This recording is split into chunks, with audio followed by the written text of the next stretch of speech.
사랑하는 성도 여러분, 성장하면 생각하면 무엇이 떠오르세요? 성장이라는 단어를 떠올리면 잘하고 있다, 성숙해져 간다 라고 할 때에 우리가 떠올릴 수 있는 것이 여러 가지가 있겠지만 저는 무엇보다도 이 안다는 것, 알미라는 단어가 떠올라요. 우리가 이제 자녀들을 이렇게 키우다 보면 이제 이 녀석이 이런 것도 할 줄 아네? 이런 것도 안 해? 저런 말도 쓸 줄 아네? 그런 생각이 들 때가 있지 않습니까? 그러면 우리가 딱 의뢰, 이 녀석 많이 컸구나, 많이 자랐구나, 많이 성장했구나, 그런 생각을 하게 된다는 겁니다. 지난달까지만 해도 구구단을 2단까지밖에 못 외우던 아이가, 2단 외우는 것도 버거워하던 아이가 이번 달에는 6단, 7단을 막 외우고 있는 모습을 보면 그 사이에 아는 게 더 늘었네, 조금만 더 하면 이제 구구단 다 외울 수 있겠네, 그런 생각을 한다는 겁니다. 다른 집안 얘기가 아니고 저희 집 막내 이야기입니다.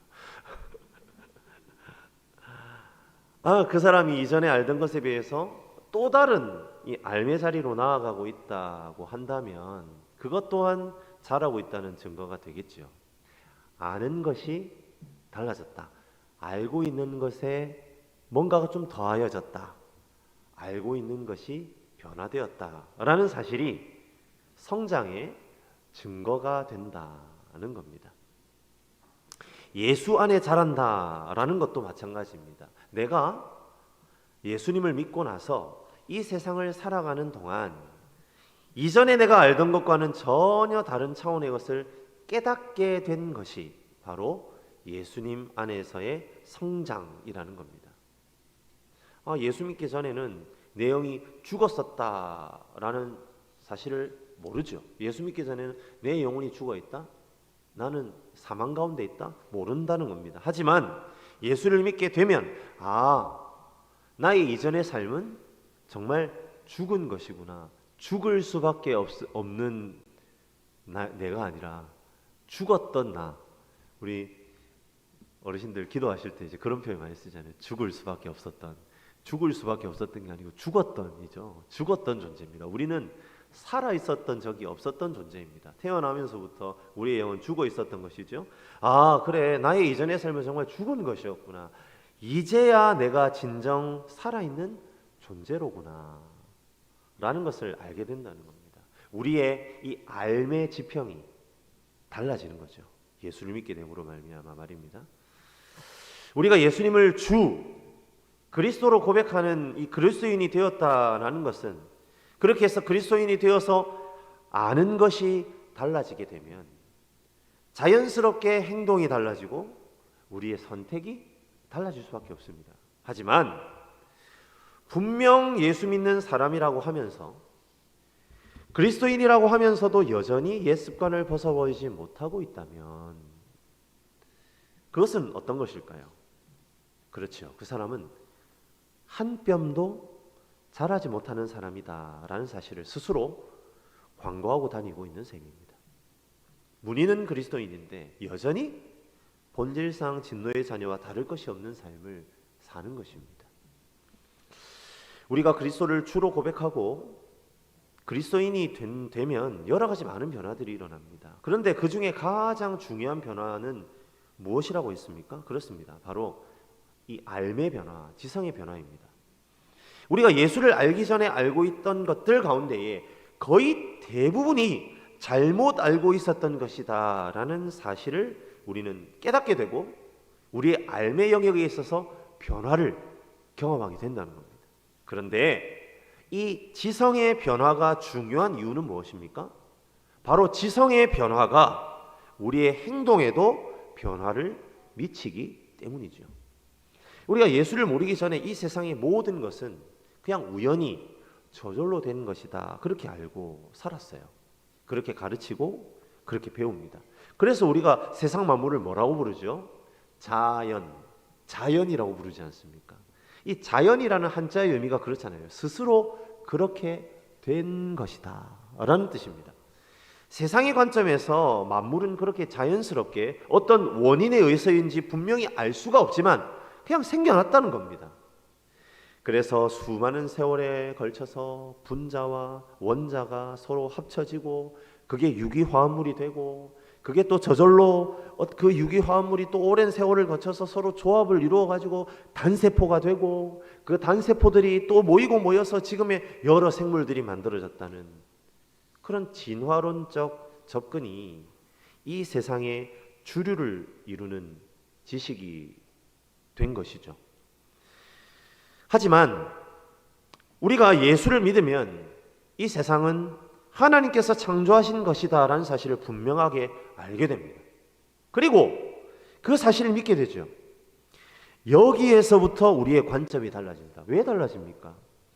하나님의 창조를 믿게 되면 이 세상의 모든 것은 그냥 저절로 우연히 되어진 존재들이 아니라 목적 있는 부르심이 있는 존재들로 인식되기 때문입니다.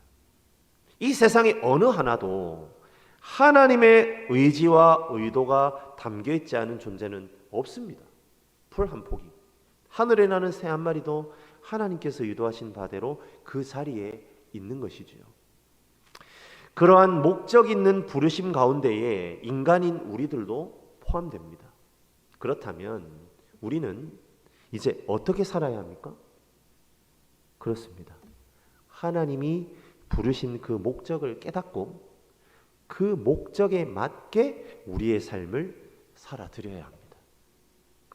하나님을 영화롭게 하고 그분을 즐거워해야 하는 인간으로서의 그 목적을 생각하고 그것에 합당하게 우리의 삶을 개척하고 목표를 이루는 삶을 살아야 합니다. 그것이 창조주 하나님을 깨닫고 지은 바 된 우리를 깨닫는 그러한 삶을 사는 것입니다. 아는 것이 달라진다. 이것은 얼마나 큰 차이를 가져오는지 사실 어떻게 보면 좀 실감이 안 날 수도 있을 것 같아요.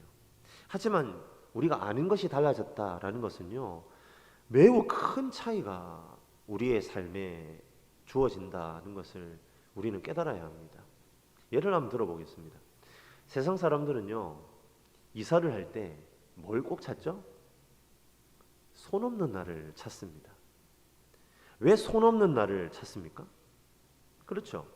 그런 날이 있다고 배웠고 그것이 자신들의 운명을 결정짓는 중요한 역할을 한다고 은연중에 동의하기 때문입니다. 하지만 믿는 사람들은 어떻습니까? 그런 것에 연연하지 않습니다. 왜 연연하지 않을까요? 모든 나를 창조하신 하나님께서 우리의 주인이 되시기 때문입니다. 우리의 모든 날이 주의 날이라는 것을 우리가 알기 때문이죠. 그러하기에 우리에게 있어서 가장 이사하기 좋은 날은 언제입니까? 그렇습니다. 우리가 이사하기에 가장 편하고 비 안 오고 화창한 날, 그날이 가장 이사하기 좋은 날입니다. 이처럼 알고 있는 것과 모르고 있는 것은 이런 단순한 예만 들어봐도 큰 차이가 나타난다는 것을 알 수 있습니다. 우리가 알고 있는 것이 달라졌다라는 것이 어떤 큰 의미로 다가오는지를 우리는 작은 예를 통해서도 알 수 있다는 거예요. 오늘 본문 8절 말씀입니다. 우리 같이 한번 한 목소리로 읽어보겠습니다. 8절입니다. 같이 읽습니다. 그러나 너희가 그때에는 하나님을 알지 못하여 본질상 하나님이 아닌 자들에게 종노릇하였다니. 우리가 방금 읽은 이 8절에서 본질상 하나님이 아닌 자들에게 종노릇했던 이유는 무엇이라고 말합니까? 하나님을 알지 못해서 하나님을 아는 지식이 없었기 때문에 본질상 하나님이 아닌 자들에게 종노릇했대요. 그럼 하나님을 제대로 알게 되면 우리에게는 어떤 것이 생기는 거죠? 그렇죠. 종노릇 안 할 권리가 생깁니다. 그거를 두 글자로 자유라고 말하죠. 하나님을 제대로 알게 되면 우리에게는 뭐가 생긴다고요? 자유가 생깁니다. 손 없는 날 아니어도 날만 좋으면, 비가 안 오면, 그리고 돈이 싸면 갈 수 있습니다. 그래서 우리는 손 있는 날 가는 게 좋습니다. 손 있는 날 이사 비용이 쌉니다. 자, 여러분, 하나님을 아는 지식이 없었기 때문이라는 말이죠. 그래서 우리가 하나님 아닌 것에 종로를 됐다는 겁니다. 그런데 반대로 하나님을 알게 되면, 하나님을 아는 지식으로 충만하면 우리에게 뭐가 생긴다고요? 자유가 생깁니다. 그래서 예수님께서 요한복음 8장 32절에 이렇게 말씀하셨잖아요. 진리를 알지니 진리가 너희를 자유롭게 하리라. 할렐루야. 아멘. 사랑하는 성도 여러분, 진리가 무엇입니까? 그렇습니다. 바로 하나님이시죠. 하나님이 바로 그 진리 자체이십니다. 이 세상에 존재하는 모든 지식과 지혜의 근본이 바로 하나님이십니다. 우리가 구원받았다는 것은요, 바로 그 진리이신 하나님을 아버지로 섬기는 것입니다. 그러하기에 우리에게는 진정한 자유가 임할 수밖에 없습니다. 우리는 모든 진리의 근원 되시는 하나님을 아버지로 모시는 자녀입니다. 그런데 왜 하나님 아닌 것에 종노릇 하겠습니까? 우리는 이제는 하나님 아닌 것에 종노릇 하지 않을 자유가 우리에게 있는 것이지요. 진리이신 하나님을 섬기는 사람은 그 하나님 한 분만 섬기면 됩니다. 그리고 그 한 분 하나님이 진리이시기에 모든 판단과 선택 기준을 하나님으로 삼으면 됩니다. 그렇게 되면 헷갈릴 일이 없습니다. 그 하나님이라는 분의 기준을 따라 선택하고 결정하기만 하면 우리의 행동은 자유로울 수 있습니다. 어떤 것도 우리를 얽매이게 할 수 없습니다. 그것이 바로 예수 믿는 자가 누리는 진정한 자유입니다. 우리 사랑하는 모든 성도님들이 그 하나님의 자유를 누리시게 되기를 주님의 이름으로 간절히 축복합니다. 아멘. 이어지는 구절은 이제 갈라디아 성도들이 어떻게 하나님을 알고, 더욱이 이제는 하나님께서 갈라디아 성도들을 알아주시기 때문에 더 이상 종노릇 할 필요가 없다, 이렇게 설명을 합니다. 이는 요한복음 15장에 나오는 포도나무 비유와 같죠. 예수님께서는 포도나무 비유를 통해서 하나님과 예수님, 그리고 예수의 제자된 나의 관계를 설명하십니다. 하나님은 농부이십니다. 그리고 예수님은 포도나무이고 우리는 가지입니다. 우리 요한복음 15장 5절 말씀 우리 한번 띄워주시면 같이 한번 읽어보겠습니다. 같이 한 목소리로 읽습니다. 나는 포도나무요 너희는 가지라. 그가 내 안에 내가 그 안에 거하면 사람이 열매를 많이 맺나니 나를 떠나서는 너희가 아무것도 할 수 없음이라. 아멘. 그가 내 안에 내가 그 안에 라는 이 표현은 그 둘 사이에 때려야 될 수 없는 관계가 형성되었음을 뜻합니다. 그만큼 서로 깊이 있게 아는 관계라는 겁니다. 우리가 예수를 믿고 하나님의 자녀가 된 것은 일방적으로 내가 하나님만 알고 섬기는 이런 수직적인 관계가 아닙니다. 우리가 예수 믿음으로 우리 하나님도 우리를 알아주시고 그분의 자녀로서의 삶을 살도록 허락해 주시는 겁니다. 그 가운데에 참된 기쁨과 자유를 누리게 하십니다. 그것이 바로 예수 믿는 사람들의 놀라운 특권입니다. 하나님이 나를 알아주고 나도 하나님을 아는 그 놀라운 성도의 특권. 그런데 말입니다, 이처럼 자유로운 삶을 보장받았음에도 불구하고 갈라디아 성도들은 여전히 종의 멍에를 매려고 하고 있으니 바울 사도 입장에서는 분통이 터질 지경입니다. 우리 9절 말씀도 같이 한번 읽어볼까요? 같이 읽습니다. 이제는 너희가 하나님을 알 뿐 아니라 더욱이 하나님이 아신 바 되었거늘 어찌하여 다시 약하고 천박한 초등학문으로 돌아가서 다시 그들에게 종노릇 하려 하느냐. 갈라디아 성도들이요, 이제 하나님을 아는 지식을 소유한 하나님의 백성이 되었습니다. 그리고 무엇보다도 이제는 하나님이 그들을 알아주시는 상황이잖아요. 이제는 하나님이 주시는 자유를 누리는 상속자의 삶을 살 수 있습니다. 그런데 이상하게도 이 갈라디아 성도들이 자꾸만 자신들의 이전의 삶으로 돌아가려고 하고 있다는 말입니다. 이 갈라디아 사람들이 살고 있는 지역을 갈라디아 지역이라고 부르죠. 이 갈라디아 지역은 이방인 지역입니다. 그리고 그 지역은 그리스 철학이 사상을 지배하고 있던 지역입니다. 방금 우리가 읽었던 구절에 등장하는 초등학문은 제가 지난번에 한번 설명드린 대로 결코 초등학문, 아주 수준 낮은 학문, 열등한 학문이라는 의미가 아닙니다. 그리스의 철학을 의미합니다. 당대에는 그리스 철학하면 최고거든요.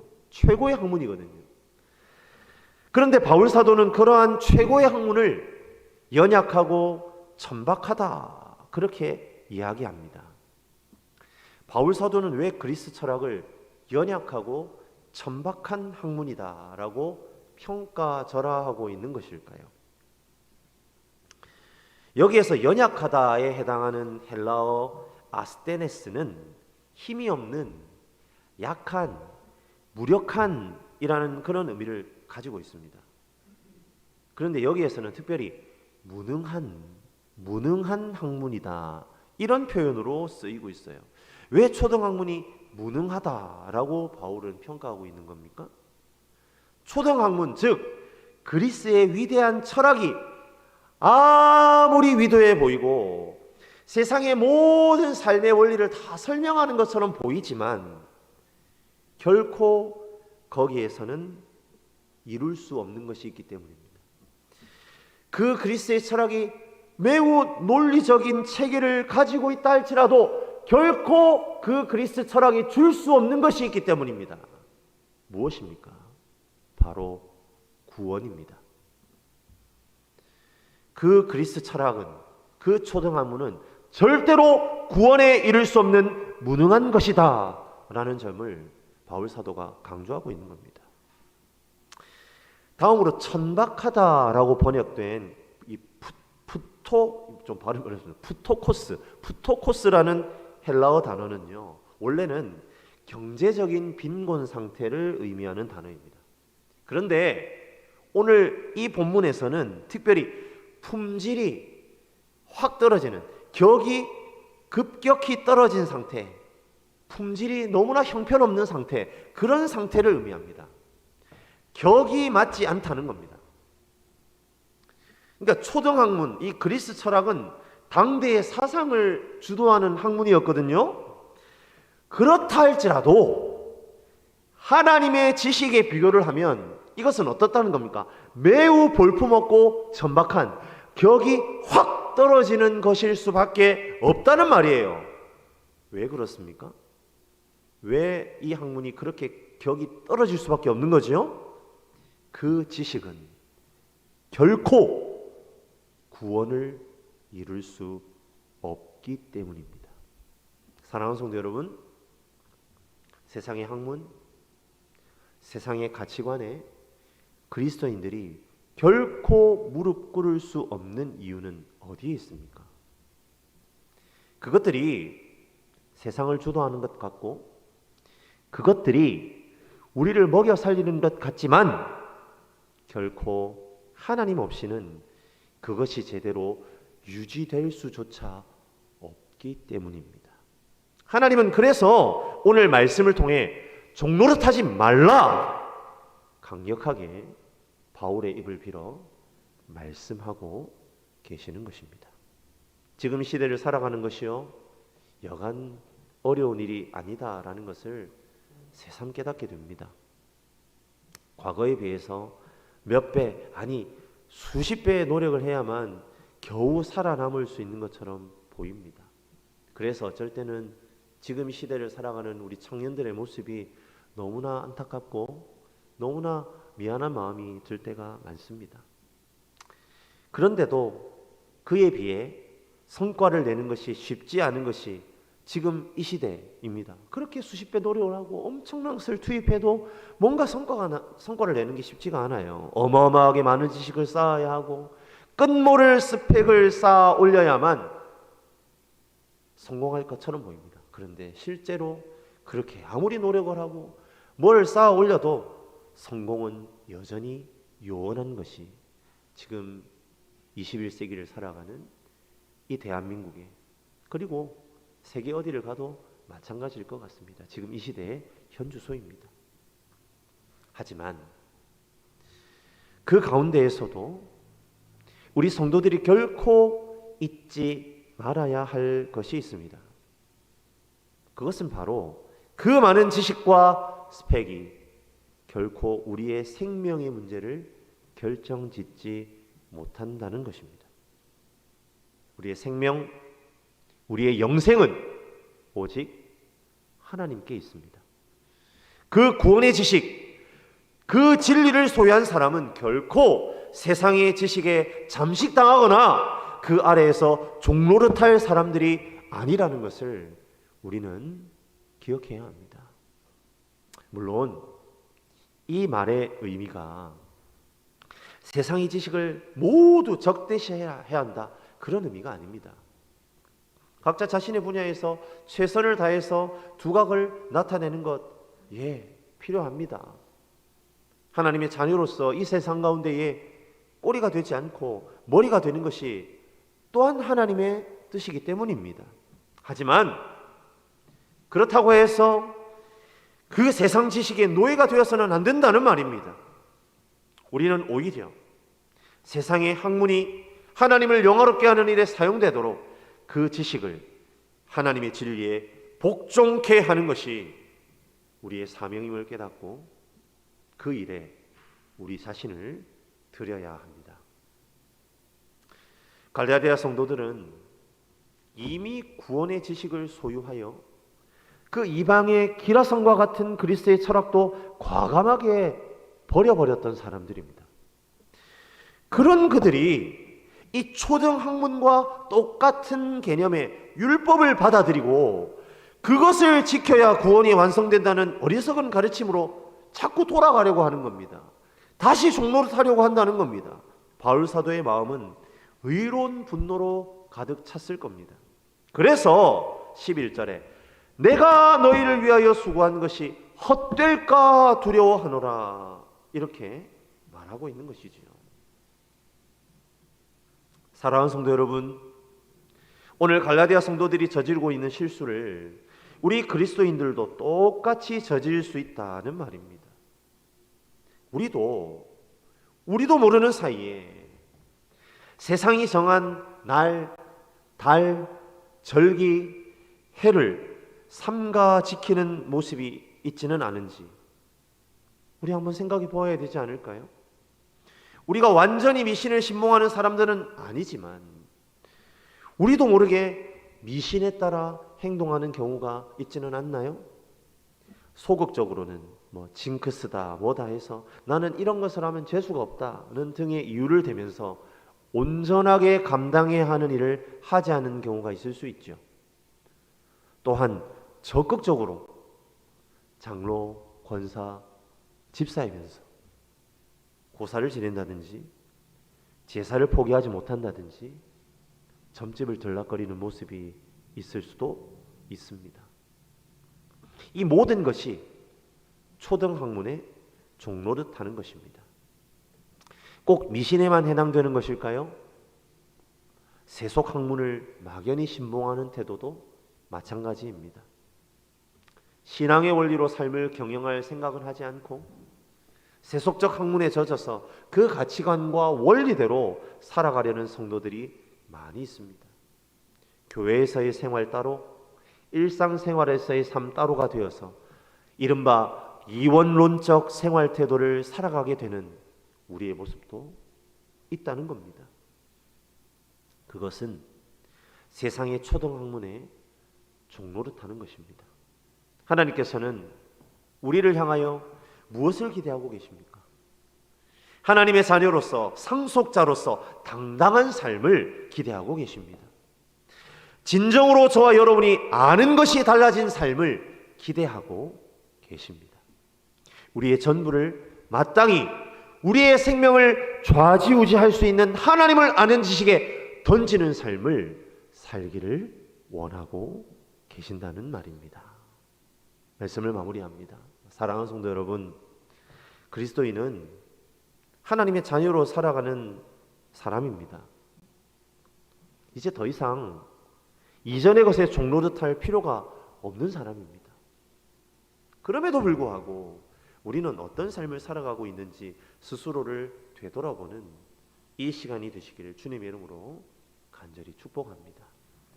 하나님은 당신을 나의 아들로 만드셨지만 나는 차라리 종이 되겠습니다. 하나님, 당신은 나를 아들로 만드셨는데 그럼에도 불구하고 나는 차라리 그냥 종이 되는 게 낫겠습니다. 이렇게 말하며 행동하는 어리석음이 혹 여러분들에게 있지는 않으십니까? 노골적으로 이렇게까지 말하는 삶은 아니겠지만, 우리의 삶이 노골적으로 세상을 향하여 달려가는 삶은 아닐 수 있겠지만, 몇몇 영역에서 특히 나의 삶의 방향을 결정지을 만한 중요한 영역에서 의사결정과 선택을 할 때 하나님의 선택이 아닌 세속적 가치관과 지식이 작용하고 있다면 우리는 여전히 초등학문의 종노릇하는 수준에 머물러 있는 사람입니다. 이 시간 자신의 삶을 돌아보고 주님이 기뻐하는 삶을 살아드리기로 결단하는 저와 여러분들이 되시기를 주님의 이름으로 간절히 축복합니다. 하나님은 우리에게 자녀로 살라고 요청하십니다.